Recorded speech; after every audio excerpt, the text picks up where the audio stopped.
feeling like the best years were behind me. Wondering if this slow decline was just it. If you're nodding along right now, if you've looked in the mirror and barely recognized the person staring back, the one who feels tired all the time, whose joints ache, whose memory seems to be playing tricks, and who just doesn't have the energy for things they used to love, then you know exactly where I was just a few years ago. I was 63 and, honestly, I felt pretty hopeless. Life felt smaller. The world felt a bit dimmer. And the idea of facing each day often felt like a heavy weight. It's easy to get caught in that feeling, isn't it? To think that this is just how it is now? Part of getting older. But what if I told you that it doesn't have to be that way? That a few simple, almost surprisingly easy, changes completely turned things around for me. I discovered something. A few simple adjustments, really. That didn't require drastic overhauls or expensive gadgets. In this video, I want to share exactly what I tried, the things that pulled me out of that feeling of hopelessness and gave me my energy, my spark, and my life back. It might surprise you how simple it is. You'll want to watch right to the end to find out everything that made the difference. It really felt like I was just running out of steam. Everything felt like an effort. Getting out of bed felt like climbing a mountain some days. Things that used to be easy, like carrying groceries or even just walking up a flight of stairs, left me breathless and aching. My mind felt foggy, not sharp like it used to be. I'd forget names, misplace things constantly, and holding on to a conversation felt like trying to catch smoke. And my sleep, my sleep was a disaster. I'd wake up multiple times a night, my mind racing, and then lie there feeling frustrated and exhausted before the day even began. It was a vicious cycle. Lack of sleep made me more tired, which made me less likely to move, which made my aches worse, which affected my mood, which made me feel even more hopeless. I saw friends still out and about, enjoying hobbies, traveling, playing with grandchildren, and I just felt stuck. I felt like I was watching life happen from the sidelines. My doctor would say, "Well, you're not getting any younger." And while that's true, it didn't feel like an answer. It felt like a dismissal. I tried a few things, vitamins here and there, trying to walk a bit more, but nothing seemed to stick or make a real difference. I was beginning to accept that this was just my new normal, a slow fade into inactivity and feeling unwell. Then, one day, I stumbled across a story, not unlike the one I'm sharing now. Someone my age who felt exactly the same way but had found a way back. It wasn't some magic cure or a complicated program. It was about making small, consistent changes. It sounded almost too simple to be true, but I was desperate enough to try anything. The first thing I decided to tackle was that feeling of being physically weighed down, the lack of energy and the general stiffness.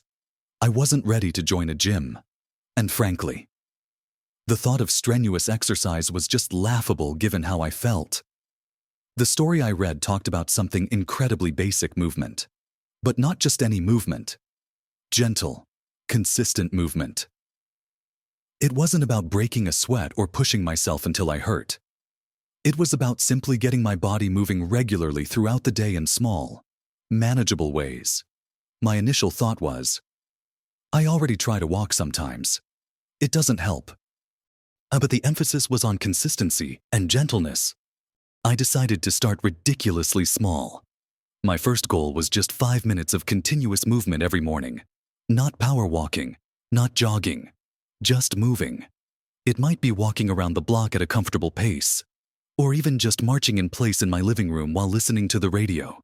The key was 5 minutes, every single morning, before I got bogged down with the day.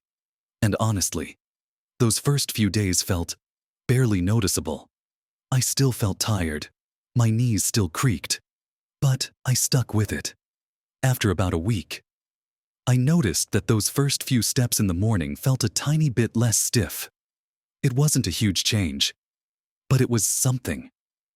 That little bit of hope was the fuel I needed. I gradually increased the time, adding a minute or two each week.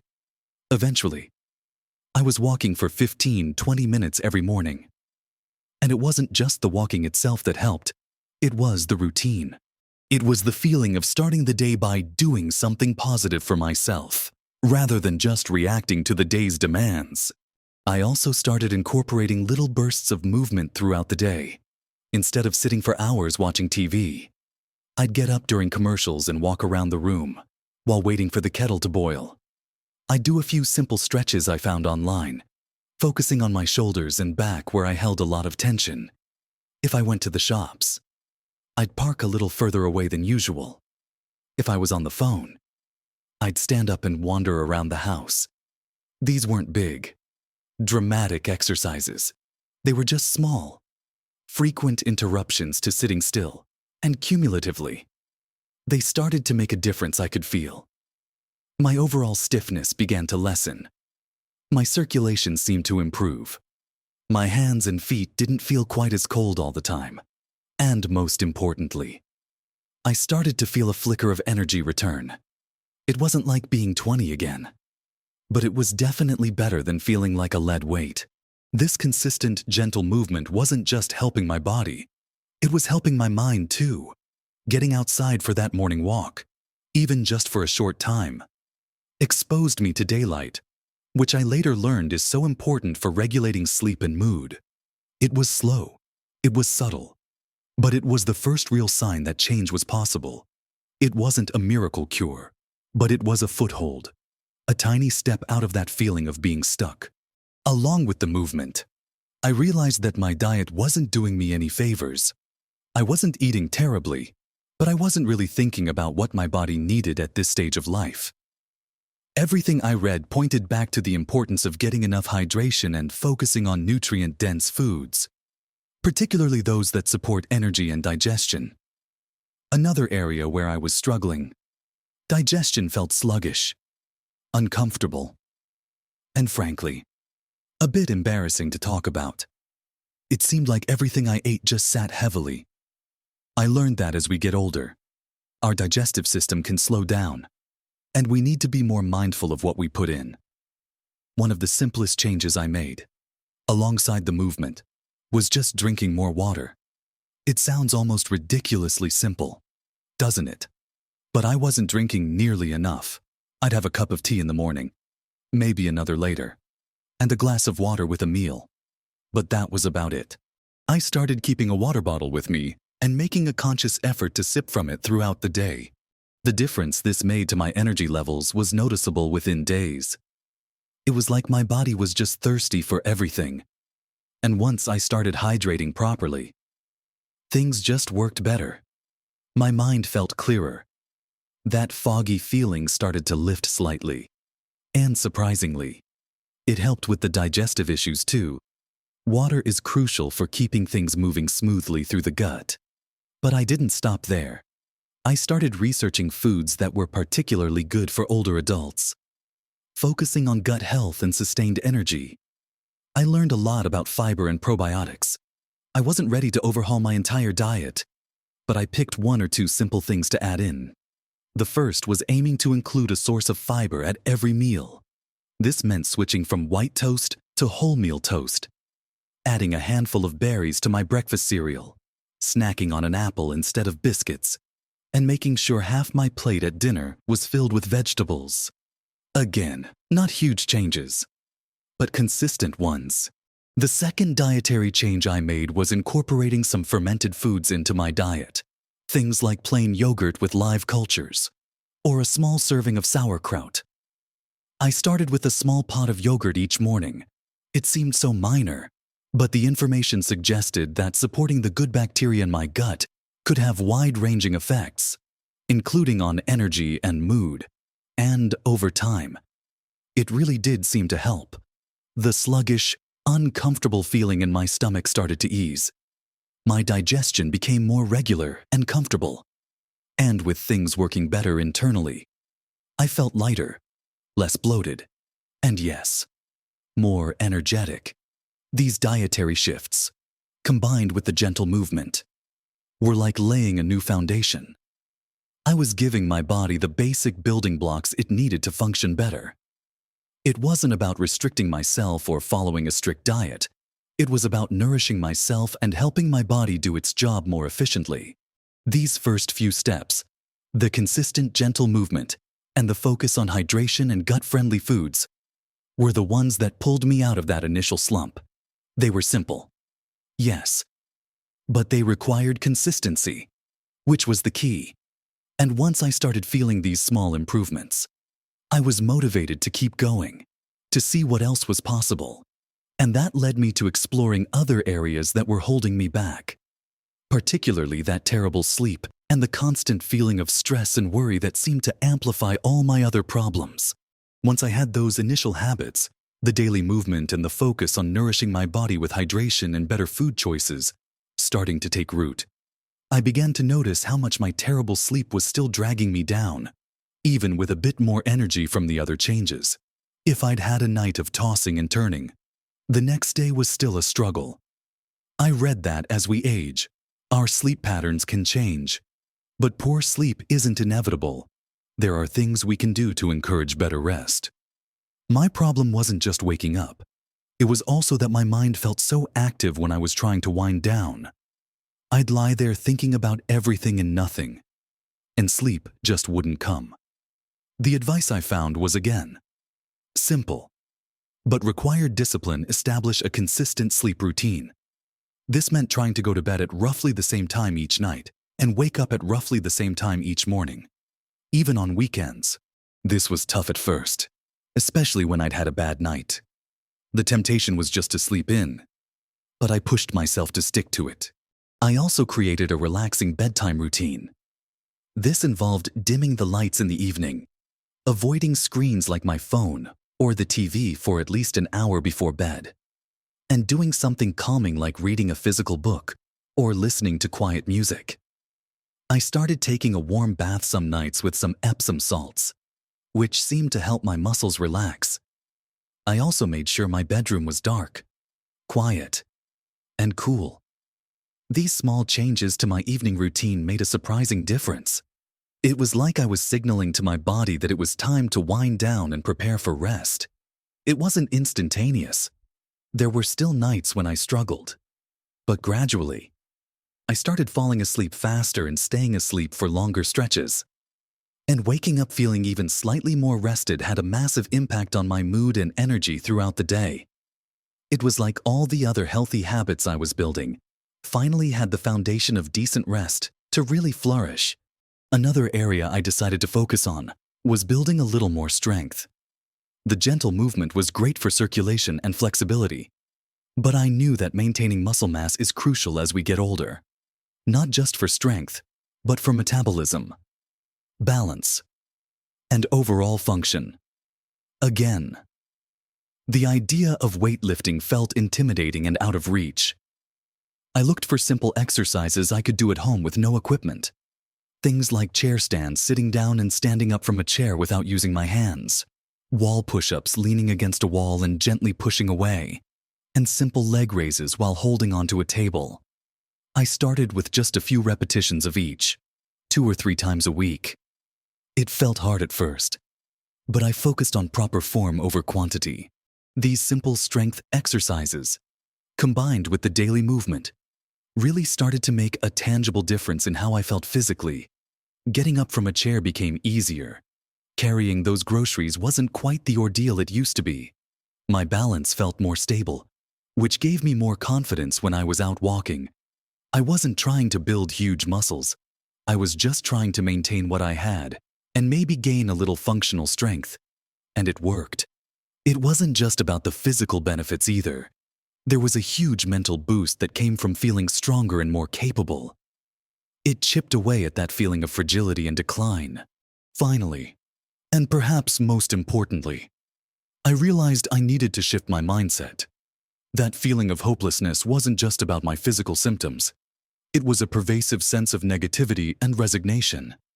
I was focusing on everything that was wrong, everything I couldn't do anymore. I learned about the power of focusing on the positive and practicing gratitude. Each day, I started trying to find just one or two things I was grateful for, no matter how small. It might be the taste of my morning tea, a sunny patch of sky, a kind word from a neighbor, or simply the fact that I had managed my 5 minutes of morning movement. I'd just take a moment to consciously acknowledge these things. This simple practice, combined with celebrating the small wins from my new habits, started to change my perspective. Instead of focusing on how far I had to go or how much I was struggling, I started noticing the tiny improvements. Oh, I walked for 10 minutes today without my knee hurting as much. Or, I actually felt alert this afternoon. These small victories started to build momentum and counter the negative self-talk. It wasn't about pretending everything was perfect, but about actively choosing to see the good alongside the challenges. This mental shift, alongside the physical changes I was making, was like the final piece of the puzzle. It fueled my motivation to keep going and allowed me to appreciate the progress I was making, no matter how slow it felt sometimes. These additional habits, prioritizing sleep, adding simple strength exercises, and actively working on a more positive mindset, built upon the foundation of movement and nutrition, and propelled me further away from that feeling of being stuck and hopeless. It was becoming clear that it wasn't one single magic bullet, but a combination of simple, consistent actions that were creating a profound shift in my life. Looking back now, from where I am today, it's hard to believe how low I felt at 63. That feeling of being hopeless, of life shrinking, feels like a distant memory. It wasn't one big dramatic change that did it. It was the cumulative effect of those simple, consistent habits I adopted, starting with just that 5 minutes of gentle movement each morning, which grew into regular walks and bursts of activity throughout the day. Then focusing on truly nourishing my body, making sure I was properly hydrated and eating foods that supported my energy and digestion, bringing in more fiber and those gut-friendly yogurts, and building on that, prioritizing my sleep with a consistent routine and a calming wind-down process, which had such a powerful effect on my mood and energy levels. Adding in those simple strength exercises, like chair stands and wall push-ups, helped me feel physically more capable and confident in my body. And underpinning it all, shifting my mindset from focusing on the negative to actively finding things to be grateful for and celebrating every small step forward. These weren't complicated things. They didn't require special equipment or expensive memberships. They required consistency and a willingness to start small and be patient. There were days when I didn't feel like doing my walk, or when I stayed up too late, or when I ate something I knew wouldn't make me feel good. Progress wasn't linear. There were ups and downs, moments of frustration. But the key was not letting those slip-ups derail me completely. If I missed a day, I just got back on track the next. If a meal wasn't perfect, the next one could be. It was about progress, not perfection. And the results, they were gradual, but undeniable. Slowly, I started feeling more energetic. The aches and stiffness didn't disappear entirely, but they lessened significantly. My digestion became comfortable and regular. My mind felt clearer, less foggy. And while I still forget things occasionally, who doesn't? It's not the constant struggle it used to be. I sleep better, which makes everything else feel more manageable. I feel stronger, more stable on my feet. But beyond the physical changes, the biggest transformation was in how I felt inside. That feeling of hopelessness has been replaced with a quiet confidence, a sense of capability, and genuinely looking forward to my days again. Life feels vibrant and full of possibilities, not small and limited. I started doing things I had given up on, pottering in the garden for longer periods, meeting friends for walks, even planning a trip I never thought I'd have the energy for. Remember, small changes really can make a big difference to your health and happiness, especially as we get older. It's not about trying to turn back the clock or become someone you're not. It's about nurturing the person you are now and giving your body and mind the support they need to thrive. If you're feeling anything like I was at 63, please know that you are not stuck. And it is not too late to feel better. Start small. Pick just one thing from what I've shared today. Maybe it's that 5 minutes of gentle movement, or simply drinking an extra glass of water, and commit to doing it consistently. See how it feels. Build from there. I truly hope my story has resonated with you and given you a sense of hope. I'd absolutely love to hear your thoughts and experiences. Have you tried any of these simple habits? What has made a difference for you? Please share in the comments below. Your experience could inspire someone else. If you found this video helpful or encouraging, please give it a thumbs up. It really helps my channel. And if you'd like more practical tips and personal stories about living your best life at every age, make sure you subscribe so you don't miss out on future videos. Thank you so much for watching and spending this time with me. Remember, age is just a number, and you have so much life to live. Go out there and live your best life at every age.